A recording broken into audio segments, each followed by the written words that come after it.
శ్రీ గురుదత్త జై గురుదత్త దత్తక్షేత్రం ముక్కెళ్ళపాడు.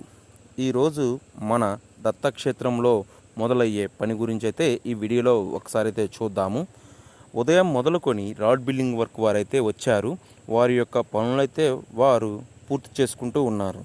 మన దత్తక్షేత్రంలో అయితే ఈ యొక్క రాడ్ బిల్డింగ్ వర్క్ తర్వాత అయితే మనకి నిన్న ఏదైతే గుంతలు తీశారో ఆ గుంతలకు సంబంధించిన కొలతలన్నీ, ఎందుకంటే ఈరోజు మనకి పిల్లర్స్ అయితే నిలబెట్టాలనుకున్నారు కాబట్టి సో మేస్త్రులందరూ వారి యొక్క మెజర్మెంట్లు ఏదైతే ఇంజనీరింగ్ గారు అదేవిధంగా కాంట్రాక్టర్ గారు వీరి యొక్క సమక్షంలో అయితే ఈ మేస్త్రులు అయితే పిల్లర్స్ కోసం తీసిన గుంతలలో అయితే ఈ బెడ్ కాంక్రీట్ అయితే వేసి అదేవిధంగా దానికైతే సపోర్ట్గా అయితే పిల్లర్స్ నిలబెట్టడం కోసం అయితే ఉంచారు. ఈ యొక్క పిల్లర్స్ ఆలయానికి పిల్లర్స్ నిలబెట్టడం అంటే ఆలయ రూపం క్రమంగా దివ్యంగా బయటపడటం మొదలైంది అన్నమాట. ఇక్కడ పనిచేస్తున్న రాడ్ బిల్డింగ్ వర్క్ టీము, మేస్త్రుల వర్క్స్, అదేవిధంగా కాంట్రాక్టర్ గారు ప్రతి ఒక్కరూ ఎంతో నైపుణ్యంతో పూర్తి స్థాయి క్రమశిక్షణతో పనిచేస్తున్నారు. ఇక్కడ చేసే ప్రతి పనిని ఇంజనీరింగ్ ప్రకారమే నాణ్యత తగ్గకుండా చేస్తున్నారు. వారు చేసే పనిలో కనిపించే శ్రద్ధ చూస్తే ఇది దేవుడి పనిని గౌరవంగా తీసుకుంటున్నారే అర్థమవుతుంది.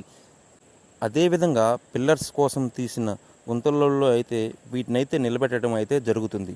ఈ పిల్లర్స్ని నిలబెట్టిన తరువాత అయితే పనివారందరూ అదేవిధంగా భక్తులు, గ్రామ ప్రజలు అందరూ కలిసి స్వామివారికి నమస్కరించి దైవస్మరణతో కొబ్బరికాయ కొట్టి స్వామివారి యొక్క పనిని విజయవంతమవుతుందనే విశ్వాసంతో చేసి ఈ పూజా కార్యక్రమం అక్కడున్న ప్రతి ఒక్కరి హృదయంలో భక్తి వెలిగించింది. పిల్లర్స్ నిలబడిన ఆ క్షణమంతా దత్తస్వామి కటాక్షం ఈ నిర్మాణ పనులను కాపాడుతూ ఉందని స్పష్టంగా అనిపిస్తుంది. గ్రామ ప్రజలు, భక్తులు, చిన్న పెద్ద అందరూ వచ్చి ఈ నిర్మాణ కార్యక్రమాన్ని తమ కళ్ళతో చూస్తూ తమకు తోచిన విధంగా సహకరిస్తున్నారు.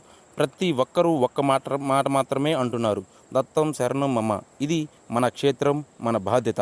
ఈ దత్తక్షేత్ర నిర్మాణం కేవలం ఒక ఆలయ నిర్మాణం కాదు, ఇది భక్తుల సేవాభావానికి ప్రతీక.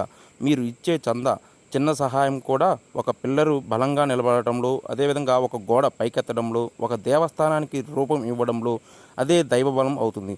దత్తస్వామి కటాక్షంతో గ్రామ ప్రజలు మరియు సేవాభావంతో భక్తుల హృదయపూర్వక సహకారంతో ఈ దత్తక్షేత్రం శీఘ్రంగానే అన్ని వైపులా వెలుగు వెదజల్లే ఆధ్యాత్మిక కేంద్రంగా ఏర్పడుతుంది.